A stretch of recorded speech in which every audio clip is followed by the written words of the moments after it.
Hello and welcome to the Machona podcast. I hope you are having a great week.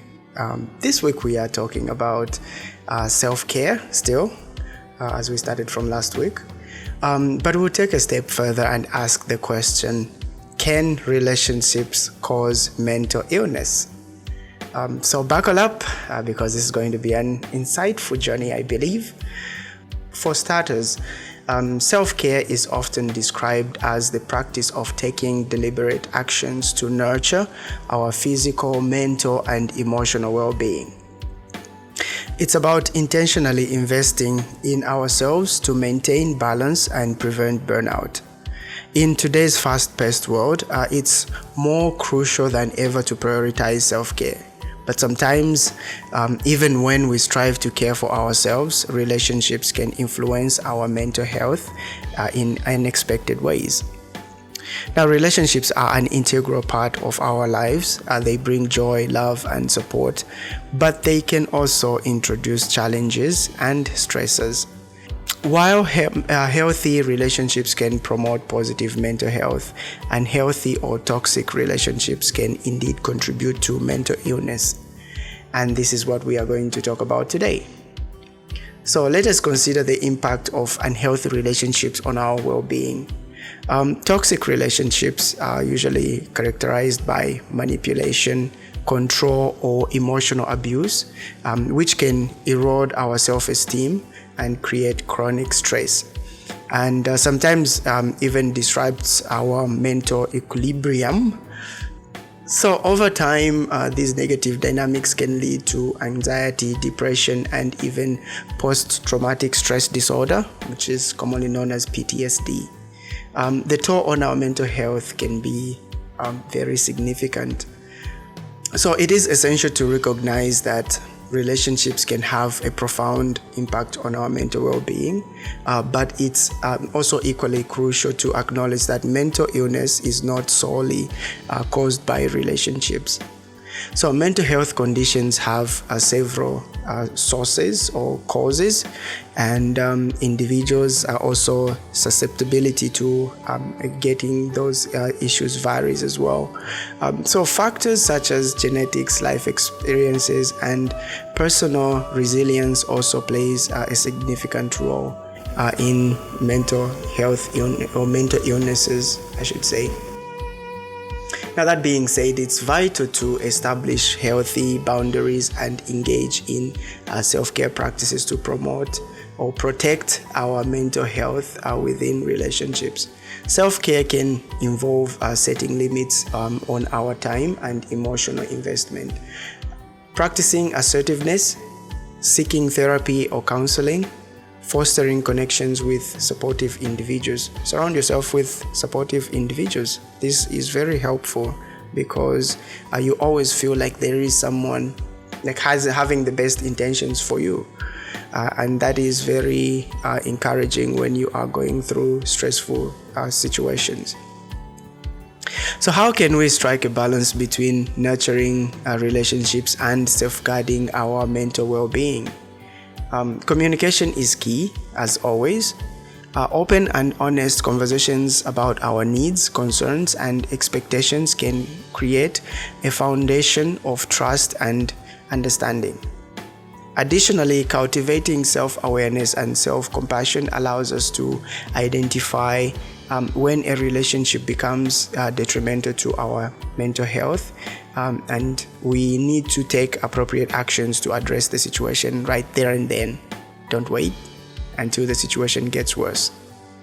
So it is important to remember that prioritizing self-care doesn't make us selfish or neglectful to others. In fact, when we take care of ourselves, we can show up as our best selves in our relationships. So I look after me so that I'm in the best shape to look after you.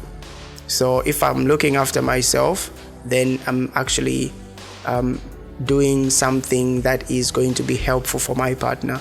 And if she's doing the same, then she's making herself better for me as well. And then that way our relationship would be able to flow much better, and we would be able to be our best selves for each other. We become more capable of providing support, empathy, and love to our loved ones, and also making sure that our connections are healthier and more fulfilling. We need to emphasize on the significance of self-care and its impact on our mental health within relationships.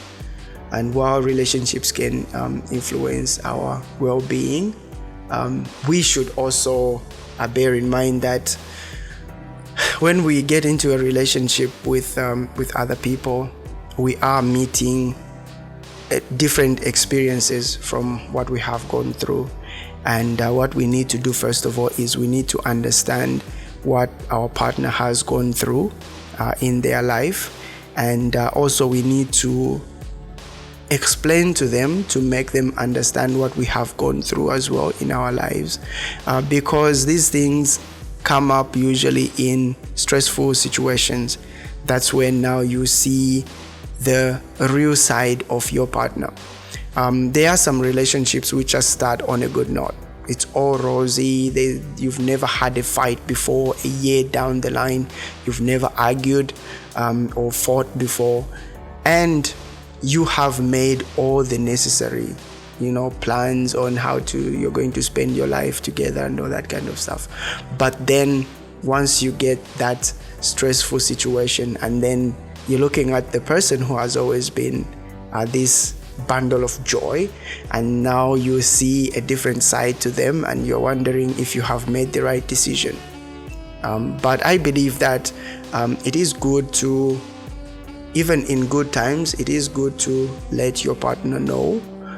If you do have maybe some issues with temper, or you've got some triggers which can cause you to get off your rails a bit, it's good to let your partner know, so that when that time comes, they'll be able to remember that this is what my partner told me about. So they would know how to kind of like handle that situation, instead of just because things are going good. So as they usually say, if it ain't broke, don't fix it.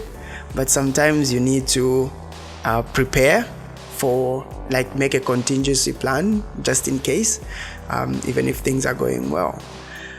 So first things first, look after yourself, make yourself a better person, continue to grow, because in life we are on a journey, and if you are on a journey, you keep walking, but as you're walking, you need to learn the obstacles that you have crossed up to the place where you are, so that you can be prepared for them as you move on your journey. So look after yourself first, and then you will be able to look after others as well, because when you are in a much better space, you have a much better sense of judgment, and you have a much better capacity to empathize and also sympathize with others as well. So as we go on to a new week, please practice self-care, care for others, and I will see you next week.